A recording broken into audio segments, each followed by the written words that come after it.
जब एक 9 साल की बच्ची अपने स्कूल में पढ़ रही होती है और उसे शौच के लिए शौचालय जाना होता है, जैसे ही वो बच्ची अपने क्लास से निकलती है और क्लास से निकलने के बाद जैसे ही टॉयलेट की तरफ जाती है तो वो देखती है कि एक व्यक्ति टॉयलेट की सफाई कर रहा है।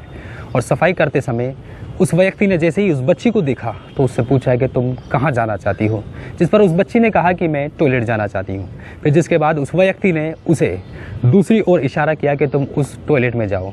जैसे ही वो बच्ची उस टॉयलेट में जाती है तो वो व्यक्ति भी उस टॉयलेट में घुस जाता है और दरवाजे को बंद कर लेता है।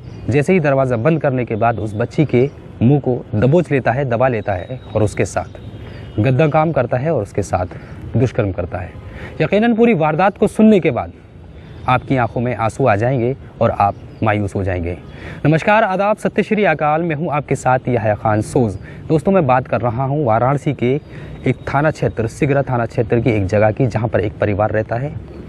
26 नवंबर का लगभग 1:30 बजे एक बच्ची छोटे छोटे कदमों से अपने स्कूल से जैसे ही घर पहुँचती है तो घर में जाते ही उसकी माँ उसे देखती है और अपनी माँ को देखते ही वो बच्ची ज़ारो कतार रोना शुरू कर देती है। जैसे ही बच्ची को वो रोते हुए देखती है तो वो माँ अपने सारे काम छोड़कर उसे अपनी बच्ची को अपने पास बिठाती है और उससे कहती है, बेटी कि आखिर बात क्या है। फिर जिसके बाद अपने सहमे सहमे लबों से वो बच्ची अपने आप बीती अपनी माँ को बताना शुरू करती है। जैसे ही वो बताना शुरू करती है तो उसकी माँ ज़ारो कतार रोना शुरू कर देती है। बच्ची बताती है कि माँ, मैं अपने स्कूल में पढ़ रही थी। फिर जिसके बाद मुझे सोच जाना हुआ। सोच के लिए जाने के लिए जैसे मैं निकली अपनी क्लास से तो मैंने देखा मेरी क्लास में टॉयलेट नहीं है। फिर जिसके बाद मुझे दूसरे फ्लोर पर जाना पड़ा। जैसे ही मैं दूसरे फ्लोर पर गई तो वहाँ मैंने देखा एक अंकल टॉयलेट की सफाई कर रहे हैं। फिर जिसके बाद उन अंकल ने मुझे देखा तो मुझसे पूछा कि तुम कहाँ जाना चाहती हो। फिर जिसके बाद मैंने उन्हें बताया कि मैं टॉयलेट जाना चाहती हूँ तो उन्होंने मुझसे कहा कि तुम इस टॉयलेट में ना जाओ क्योंकि मैं इसकी सफाई कर रहा हूँ, लिहाजा तुम दूसरे टॉयलेट में जाओ। दूसरे टॉयलेट की तरफ उसको इशारा कर दिया जाता है।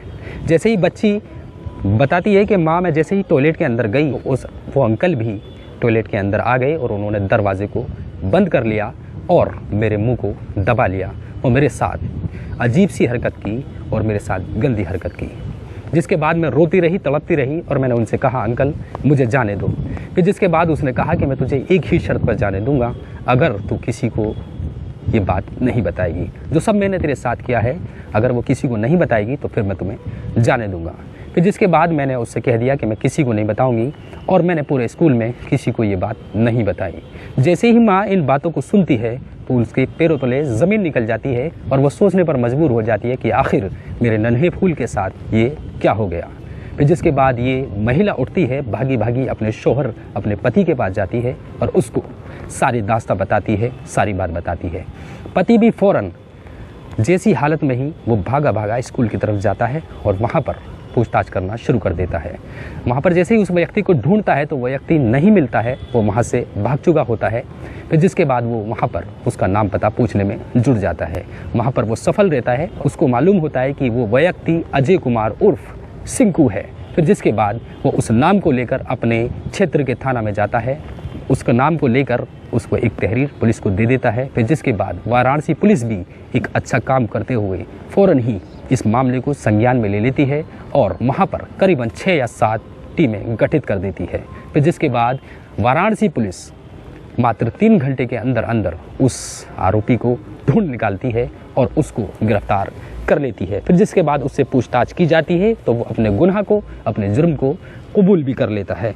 वहीं दूसरी ओर ये भी बताया जा रहा है कि उसके ऊपर कई किस्म के मुकदमे भी लगा दिए गए हैं। बताया जा रहा है कि भारतीय दंड संहिता की धारा 376 और लैंगिक अपराधों में बालकों का संरक्षण अधिनियम 2012 की धारा 5, 6, 15 व 16 के तहत मुकदमा दर्ज किया गया है। वहीं डीसीपी विक्रांत वीर का भी कहना है कि इसके ऊपर हम एनएसए की भी कार्रवाई करेंगे।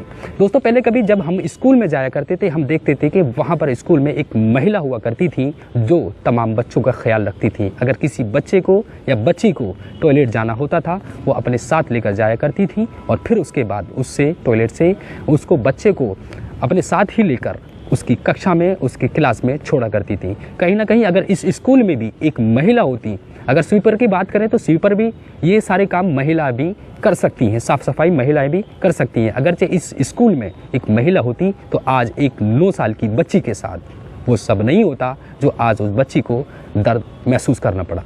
दोस्तों, इस घटना को सुनाने का उद्देश्य किसी का दिल दुखाना नहीं था, किसी को ठेस पहुंचाना नहीं था, किसी को परेशान करना नहीं था, बल्कि आप सभी को सचेत करना था और एक मैसेज देना था। अगर किसी स्कूल में एक महिला ही स्वीपर हो सकती है तो हमारे देश में ऐसे केस देखने को कम मिलेंगे। इसी के साथ मैं याह्या खान सोज़ आपसे इजाज़त लेता हूं। मैं उम्मीद करता हूं कि आप जहां भी रहेंगे सुरक्षित रहेंगे, सावधान रहेंगे। आप हमें कमेंट सेक्शन में कमेंट कर ज़रूर बताइएगा कि आप इस बारे में